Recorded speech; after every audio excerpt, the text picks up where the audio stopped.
सभी को मेरा प्यार भरा नमस्कार। आज मैं रैदास बानी के बारे में आपको बताने जा रही हूँ। बट रैदास कौन है, वो कैसे संत थे, किस काल में उनका जन्म हुआ, ये सब हम पहले जानेंगे। उससे पहले मैं ये बताना चाहती हूँ कि हिंदी साहित्य का काल विभाजन, क्योंकि रैदास का जन्म के बारे में अगर हमें जानना हो तो हिंदी साहित्य का काल विभाजन हमें थोड़ी देर के लिए तो जानना पड़ेगा। पहला आदि काल, उसका और एक नाम था वीरगाथा काल, और दूसरा मध्यकाल। मध्यकाल में दो भागों में विभाजित किया गया था। दो भाग बोले तो पहला पूर्व मध्यकाल और उत्तर मध्यकाल। पूर्व मध्यकाल को उन्होंने क्या नाम रखा था? भक्ति काल। उत्तर मध्यकाल को उन्होंने क्या नाम रखा था? रीति काल। इस भक्ति काल में ही रैदास का जन्म हुआ है, पता चला। और थर्ड वन आधुनिक काल। आधुनिक काल में ये तीन महान लोग आते हैं, कवि आते हैं। ये जो भी कृतियां लिखते हैं उसके बारे में अलग वर्णन है। तो देखेंगे हम यहाँ पर भक्ति काल।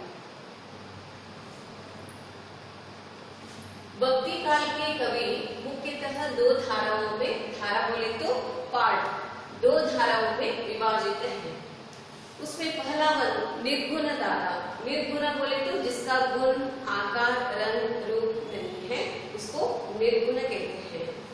और सगुण धारा, जिसका गुण हो, आत्मा हो, आकार हो, रंग हो, उसको सगुण कहते हैं, सगुण धारा।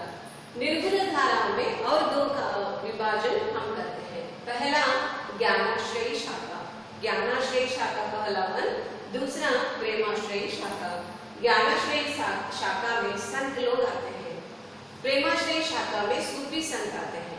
ज्ञानाश्रयी शाखा में पहला आते हैं कबीर और दूसरे आते हैं रैदास।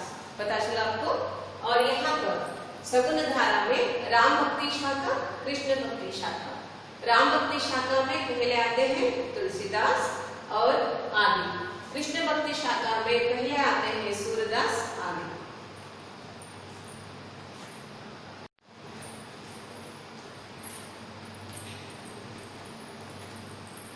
बच्चों, हम रैदास बानी के बारे में उसके पद्य के बारे में जानने से पहले उसका परिचय तो जान लेंगे ना, क्योंकि इस पद्य को उन्होंने लिखा है तो उसके परिचय का जानकारी लेना हमारा कर्तव्य होगा। तो कवि परिचय, उसका जन्म 1433 माघ पूर्णिमा में हुआ था। माता का नाम घुरविनिया और पिता का नाम रघु। स्थल उत्तर प्रदेश के काशी में। अब हम उसको वाराणसी के नाम से जाने जाते हैं। गुरु, उनके गुरु थे रामानंद और उनका कुल था चर्मकार। चर्मकार बोले तो चर्म का काम करते हैं, कार्य करते हैं, जैसे जूते बनाते हैं वैसे। संस्थान कवि, किस संस्थान में एक कवि के रूप से जाने जाते थे बोले तो सिकंदर लोदी। उनकी कृतियां केवल 4 हैं।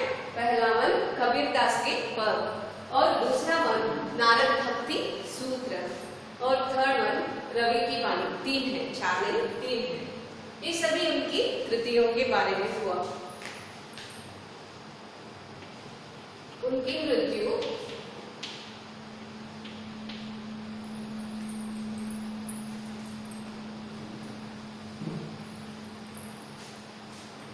1518 में हुआ।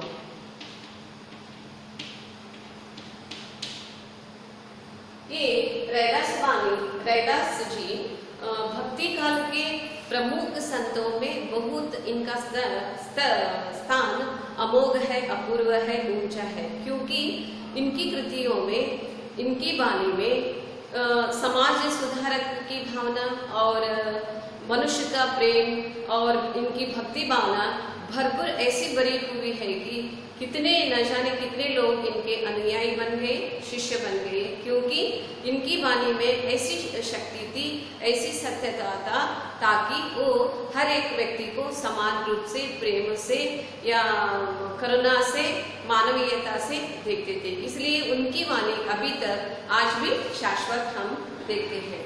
उनका जन्म तो 1400 में हुआ था, मगर आज 21वीं सदी में उनको हम अभी तक जानते हैं बोले तो वो हर एक के दिलों में अभी तक अमर है, अजरामर है। तो बच्चे उनके बारे में अभी हमने जान लिया। इसके बारे में मैं ये बताना चाहती हूँ कि आपके रैदास वाणी के पद्य में उन्होंने 3 अंश या 3 भाग में उन्होंने लिखा है। तो पहले पद में या पहले स्टांजा में वो क्या करना चाहते हैं बोले तो राम के प्रति उनकी भक्ति कितनी है।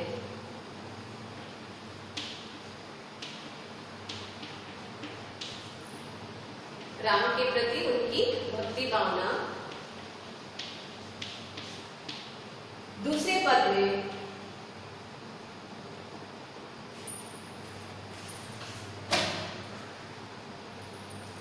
मेहनत की रोटी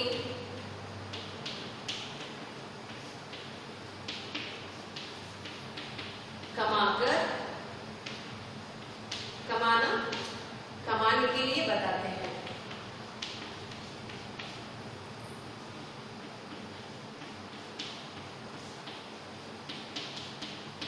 और तीसरे पद में क्या है बोले तो आदर्श राज। हमारा राज अगर आदर्श होना है तो उस राज में सभी लोग कैसे होने चाहिए, उस आदर्श राज के बारे में वो जानकारी देते हैं।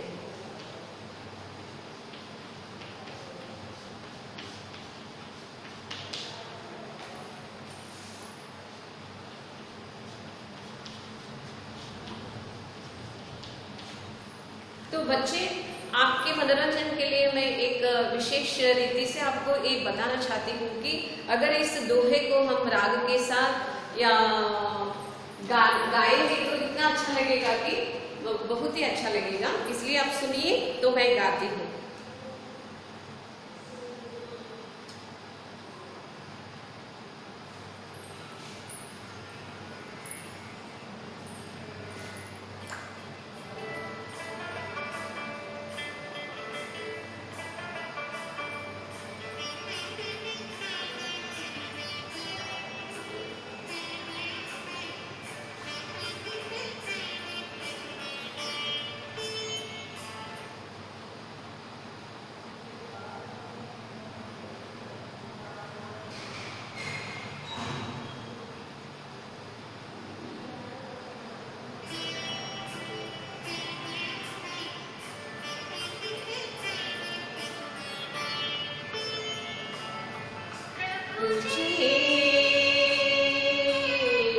तुम चंदन हम पाने, प्रभु जी तुम चंदन हम पाने, जाके अंग अंग बास समाने, प्रभु जी तुम चंदन हम पाने, कैसे छूटे अब राम रट लागे, प्रभु जी तुम चंदन हम पाने, मगन मन हम मोरा, प्रभु जी तुम घन हम मोरा, जैसे चितवत चंद चकोरा, प्रभु जी तुम घन मन हम मोरा।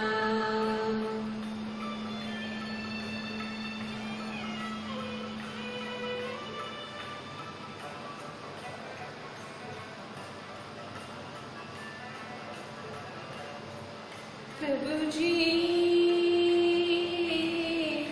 तुम दीपक हम बाते, प्रभु जी तुम दीपक हम बाते, जाकी ज्योति बरे दिन राती, तुझी तुम दीपक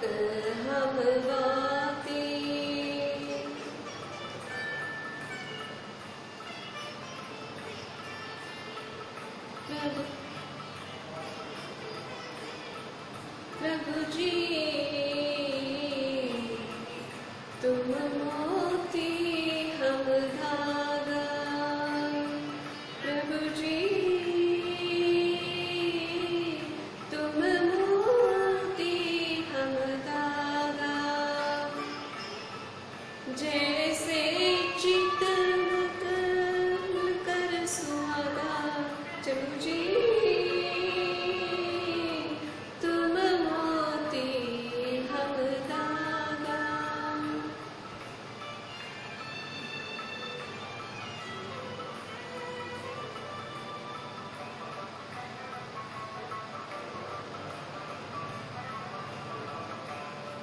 प्रभु जी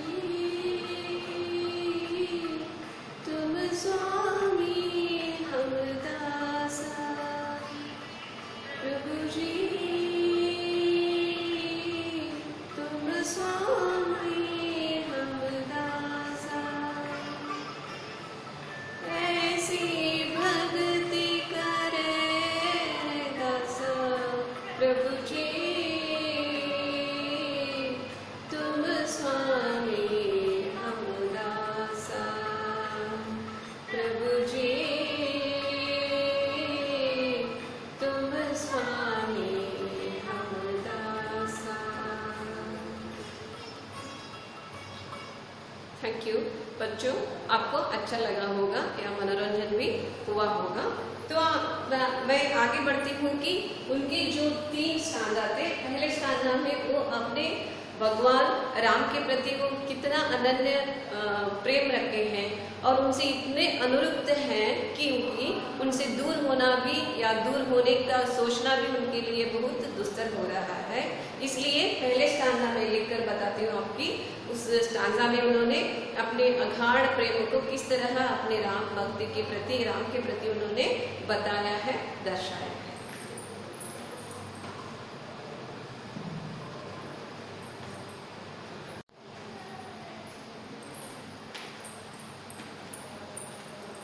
बच्चों, उन्होंने पहले स्टांजा में तो ये बता रहे थे कि उनके लिए राम कितना अनमोल थे, कितने महान थे। उन्होंने उनको अपने जीवन में, अपने दिल में उनको कौन सा स्थान दिए थे, ये सब उन्होंने अपने यहाँ उन्होंने वर्णन किया है। तो हम देखेंगे अब कैसे छूटे राम रट लगे, प्रभु जी तुम चंदन हम पानी, जाकी अंग अंग पास समानी। रट बोले तो अभ्यास या हैबिट, कौन सा हैबिट लगा है उनको? राम जप रटने की, राम का नाम जपने की, रटने की रट लग रही है, अभ्यास हो गया है। तो अब कैसे छूट सकता है, दूर हो सकता है? जैसे कि उन्होंने अपनी भक्ति को, राम के प्रति उनकी भक्ति कैसी है ये बताना चाहते हैं कि मैं आपको एक एक्टिविटी के द्वारा बताना चाहती हूँ। इसमें पानी है, इसमें चंदन है। चंदन में अगर हम पानी मिलाएंगे तो ये कैसा हो जाता है बोले तो नरम। पानी को पहला अपना खुशबू या सुहास नहीं रहता है, मगर चंदन को खुशबू रहती है, चंदन में खुशबू रहती है। उस चंदन के साथ पानी होकर रैदास जी पानी बनना चाहते हैं। ये चंदन राम है, राम में पानी मिलकर राम रूपी चंदन में रैदास रूपी पानी मिलकर उसमें गूंथ कर, या आप ये समझ लीजिए ये चंदन पेड़ का एक टुकड़ा है, ऐसे समझ लो। एक पत्थर है, इस पत्थर के ऊपर हम इसको घिसेंगे, घिसते जाएंगे तो इसमें पानी मिलाएंगे, पानी मिलाएंगे तो उससे खुशबू आती है। उसकी भक्ति कैसी है आपको मैं समझा रही हूँ। एक चंदन में या चंदन में पानी मिल जाने के बाद वो दोनों ऐसे मिल जाते हैं, संयुक्त हो जाते हैं, इकट्ठा हो जाते हैं, तो उसको दूर करने के लिए असंभव ही नहीं बल्कि बहुत कष्ट साध्य है। ऐसे उनकी भक्ति है। वो भक्ति के लिए इतना ये उदाहरण आपके सामने रख रहे हैं कि चंदन में वो अगर पानी मिल जाता है तो कैसे दूर नहीं किया जाता, वैसी मेरी भक्ति राम के प्रति वैसी है। उस चंदन को मैं अगर अपने बदन पर, इस शरीर पर मैं लगाया तो वो सभी अंदर जाकर समा जाता है, संयुक्त हो जाता है, पूर्ण तरह मिल जाता है, घुल जाता है, वो भी अपने रक्त के कण कण में। वैसे वो अपने राम के प्रति अपनी भक्ति को, अपने प्रेम को दर्शाते हैं। इस 3 स्टांजा में हम उसकी भक्ति को देखते हैं। उसकी भक्ति ऐसी है ना, कभी भी वो दूर नहीं हो सकती। इस भक्ति के लिए, उसकी भक्ति कैसी है इसको बताने के लिए उन्होंने ये सब एग्जाम्पल, उदाहरण दिए। पहला वन, प्रभु जी तुम घन बन। घन बोले तो बादल, क्लाउड्स। अगर तुम बादल बन गए तो बादल देखने के लिए मैं उस अरण्य में मोर बनकर आता हूँ। मोर को घने बादल बहुत अच्छे लगते हैं। कैसे? जब बारिश आने से पूर्व, बारिश आने से पहले सभी ओर आकाश में घने बादल मिल जाते हैं, तो गरजना जब शुरू करते हैं तो उस आवाज को, उस वातावरण को मोर बहुत देखकर खुश हो जाता है और आनंद विभोर होकर वो नाचना शुरू करता है। वैसे अगर प्रभु जी, हे राम, अगर आप बादल बनकर आए तो मैं क्या करूंगा? आपको देखकर नाच उठने के लिए मोर बनूंगा। जैसे चित्तवत चंद चकोरा। चित्तवत बोले तो घूर कर देखना। तदेक चित्त से कोई वस्तु को, व्यक्ति को जब हम घूर कर देखते हैं ना, उसको चित्तवत कहते हैं। चंद बोले तो चांद, चकोर पक्षी बोले तो औल। औल क्या करता है बोले तो स्वाति नक्षत्र में एक बारिश आती है। जब स्वाति नक्षत्र में वो बारिश आती है ना, उस बारिश को देखने के लिए तो इतना तरसता रहता है, व्याकुल रहता है, दुखी रहता है। उस बरसात को देखने के लिए चित्तवत दृष्टि से देखता रहता है। वो कब बारिश आएगी, मैं उस बारिश को कब देखूंगी, उस बूंद को कब मैं अपने गले में लगा लूंगी या अपने मुंह में डालूंगी। इस तरह ओल तो उस बारिश की कातुरता से, बारिश को कातुरता से वेट करता रहता है, उसका स्वागत करने के लिए बेचैन रहता है। वैसे मैं क्या करूंगा? उस चंद को जैसे तदेक दृष्टि से देखने के लिए चकोर पक्षी कैसे व्याकुल रहता है, वैसे मैं आपको देखने के लिए व्याकुल हूँ। प्रभु जी तुम दीपक, हम बाती। अगर आप दीपक बनना चाहेंगे तो उस दीपक को क्या चाहिए? दीपक या दिया जलाने के लिए बाती चाहिए। इसलिए मैं बाती बनकर दीपक के साथ रहना पसंद करता हूँ स्वामी। जाकर ज्योति बनकर वो दीपक, बाती दीपक बनकर दिन रात ज्योति हो जाता है, सभी ओर प्रकाश फैलाता है और सभी तरफ उस प्रकाश से अज्ञान रूपी रात या अंधकार वहां से हट जाता है। अगर जहां पर भी मेरे मन में अंधकार है ना, आपकी जैसे दिया को, दीपक को मैं अपने अंधकार को हटाने के लिए मैं क्या करूंगा? बाती बनूंगा। इस तरह वो उदाहरण देते हैं। यहाँ पर प्रभु जी तुम मोती, हम धागा। अगर हम गले में एक माला पहनना चाहते हैं तो वैसे ही मोती हम नहीं रख सकते, तो उसको पिरोने के लिए क्या चाहिए? एक धागा तो चाहिए। उस धागे के रूप में कौन रहना पसंद करते हैं? रैदास वाणी। मोती को और थोड़ा अच्छा लगने के लिए मोती को अगर हम पिरो कर, बांध कर गले में डालेंगे तो कितना अच्छा लगता है ना। इसके लिए और एक उदाहरण देते हैं, जैसे सोने मिलत सुहागा। सोना बोले तो आपको पता है गोल्डन, सोने की सुहागा बोले तो और सुधार और अच्छा। इसका मतलब कोई एक गोल्डन वस्तु है, कभी वो उसको जंग नहीं लगता। अगर उसमें स्मेल आता है तो कितना अच्छा लगेगा। सोना है, देखने में चमकदार है और उसमें स्मेल आता है तो खुशबू आती है तो कितना अच्छा लगेगा, इसलिए और अच्छा लगेगा। ये बताने के लिए उन्होंने क्या कहा है? सोने मिलत सुहागा। प्रभु जी तुम स्वामी, हम दासा। दासा मतलब यहाँ पर वो नौकर नहीं है प्रभु जी या राम के घर पर। मतलब इसका मतलब क्या दर्जे पर, स्थान पर रखकर उसकी पूजा करना चाहते हैं, मगर वो दास बनकर राम का दास बनकर उसकी पूजा करना चाहते हैं। उसके समान कभी वो सोच भी नहीं सकते। दास्य भाव की, दास्य भक्ति की यहाँ पर भावना उन्होंने प्रकट की है। ऐसी भक्ति करे रैदासा, इस तरह की भक्ति वो चाहते हैं अपने भगवान के, राम के प्रति। तो इसका मतलब ये हो गया कि राम के प्रति उसकी भक्ति, उसका प्रेम, उसका मोह इतना अगाढ़ है कि कभी भी हम उसको दूर करेंगे तो भी वो दूर नहीं हो सकते। इसलिए कि क्योंकि भगवान राम ही उनके जीवन में इतने समा गए हैं, जैसे यहाँ पर चंदन और पानी जैसे घुल मिल गए हैं, वैसे वो दोनों मिल गए हैं।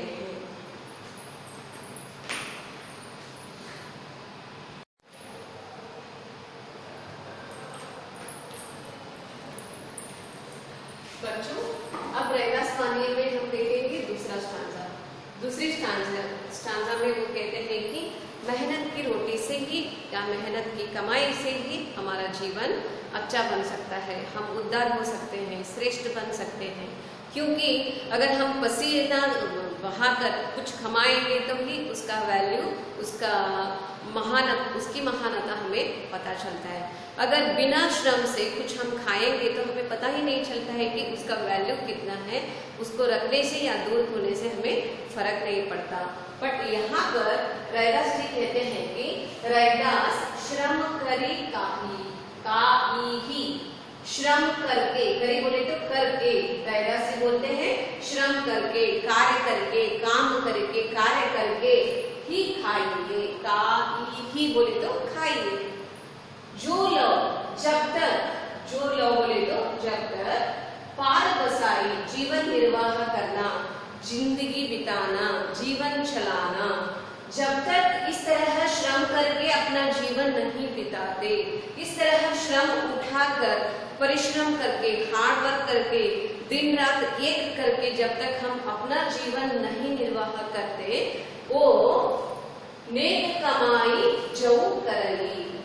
जो ऐसे काम करता है, जो नेक काम करता है, प्रामाणिकता से जीवन चलाता है, प्रामाणिकता से कार्य करता है, कठिन काम करता है, जो श्रमिक होता है, उसका फल कभी निष्फल नहीं होता। कभी भी निहा फल निष्फल नहीं जाता।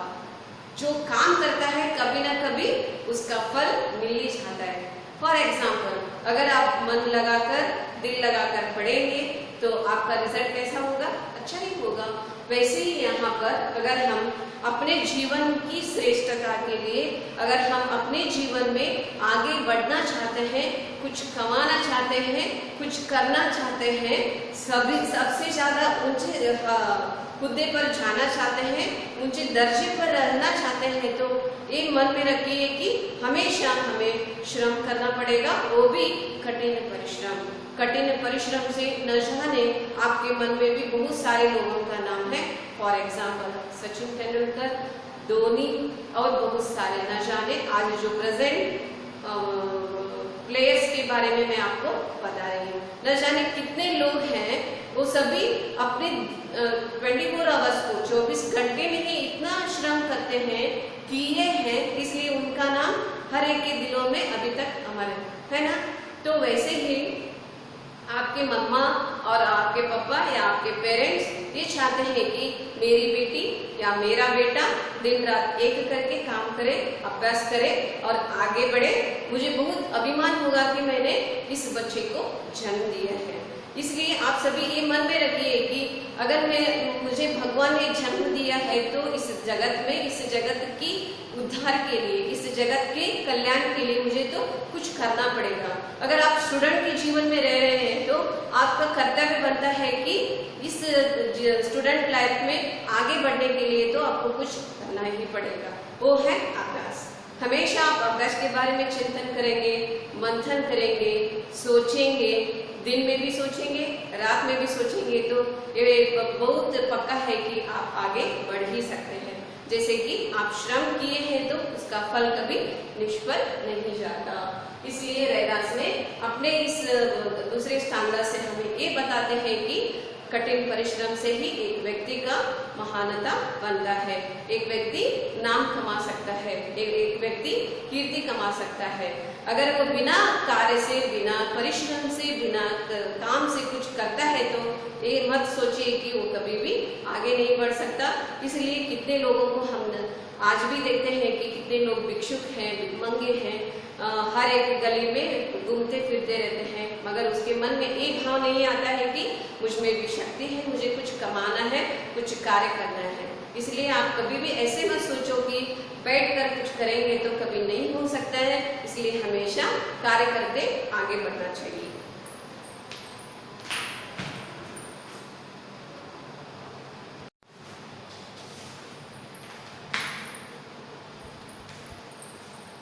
रैदास वाणी के थर्ड स्टांजा में हम ये देखते हैं कि वो एक आदर्श राज्य के बारे में एक सपना उन्होंने देखा है। वो कौन सा सपना है? तो अगर एक राज्य है तो ये राज्य है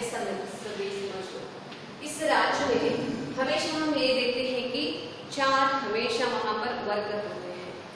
वो जाति में ऐसे चार वर्ग हम करते हैं, मगर रैदास चाहते हैं कि ऐसे कोई एक वर्ग न हो, वहाँ पर अमीर गरीबी का एक अंतर या भेदभाव, छुआछूत, अस्पृश्यता कभी भी न हो।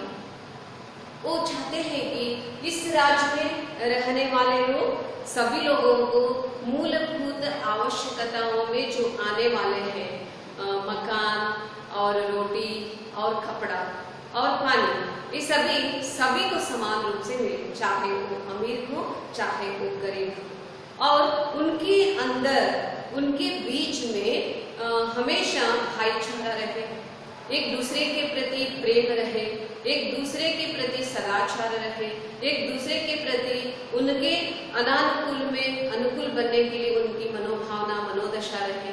इस तरह का राज्य का सपना कौन देखते हैं बोले तो रैदास वाणी तो बताते हैं, ऐसे चाहो राज्य में, मेरा कहना है, मेरी चाहत है उस राज्य में जहाँ मिले सबन को अन्न। सबन बोले तो उस राज्य में रहने वाले सब लोग, छोटों से लेकर बड़ों तक, अमीर से लेकर गरीबों तक, राजा से लेकर रंक तक, सभी को, सबन को बोले तो सभी को अन्न मिले। इस राज्य में जो चाहते हैं, जिस राज्य की सपना वो देखते हैं, छोटा बड़ो सब सम बसे। वहाँ पर छोटा बड़ा एक विरोधात्मक शब्द है, मगर उस राज्य में कोई छोटा है, कोई एक बड़ा है, ऐसा शब्द उसको सुनने को भी पसंद नहीं है। इसलिए वो कहते हैं छोटा बड़ो सब सम बसे। क्यों? अगर वो हो सकता है, कोई ज्ञानी हो सकता है, कोई अक्लमंद हो सकता है, या किसी को भी ज्ञान नहीं रहता, अज्ञानी हो सकता है, मगर ये भेदभाव जो है ये वहाँ पर न रहे, रैदास रहे प्रसन्न। अगर ये तीनों उनकी जो आशाएं हैं अगर परिपूर्ण हो जाए तो रैदास जी क्या हो जाएंगे? प्रसन्न हो जाएंगे, खुश हो जाएंगे। तो इसका मतलब ये होगा, मोदी जी कहते हैं और गांधी जी कहते थे, अगर हमारा राज्य हो तो राम राज्य हो। राम राज्य में सभी लोग कैसे थे? राम राज्य में सभी लोग, केवल लोग ही नहीं बल्कि प्राणी और फसल, भूमि, नदी और झरिया, सभी बहुत खुश थे। सभी इतने खुश थे कि हर समय के अनुसार अपने फसल देते थे और फसल से नीचे तक झुक जाते थे, उतने फसल उसमें उगते थे। अगर एक पेड़ है, उस पेड़ में भरपूर फसल उत्पन्न हो जाते थे, उसकी वजह से वो झुक जाते थे, इतने खुश हो जाते थे कि हमारे राज्य में राम जैसा एक राजा है। वैसे राज्य का सपना कौन देखते हैं बोले तो रैदास। इसलिए इसके काव्य के अनुसार रैदास वाणी बोले तो बात या स्पीच, उसके अनुसार तो हम एक कंक्लूजन पर आ सकते हैं कि कोई भी एक व्यक्ति अपने जन्म या व्यवहार बोले तो कोई एक पोजीशन से बड़ा नहीं बनता। अगर मैं एक लेक्चर हूँ, एक टीचर हूँ, एक बिजनेसमैन हूँ, एक इंजीनियर हूँ, इससे मैं महान नहीं बनता, या मेरा जन्म एक बड़ा एक खानदान में हुआ है, इससे मैं बड़ा नहीं बनता। कब मैं कैसे मैं महान बनता हूँ बोले तो अपने सोच से, अपने विचारों से, अपने व्यवहार से मैं महान बनता हूँ। इसलिए रैदास कहते हैं हर एक के प्रति प्रेम हो, वो भी शुद्ध प्रेम हो, और हर एक के प्रति मानवीयता हो, करुणा हो, और हर एक के प्रति भाईचारा हो। सभी मिलजुल कर, कंधे से कंधा मिलाकर, एकता से अगर हम सभी रहेंगे तो हमारा देश आगे आएगा और राम राज्य का सपना साकार हो जाएगा। अभी तक मोदी जी ने जो भी सपने देखे हैं वो सभी भी साकार होंगे। तो अब तक मैंने आपको रैदास वानी की वाणी बताई हूँ। अगर आपको अच्छा लगे तो इसको दोहराइए और देखिए, और नेक्स्ट लेसन को लेकर मैं आऊँगी नेक्स्ट पीरियड में। धन्यवाद।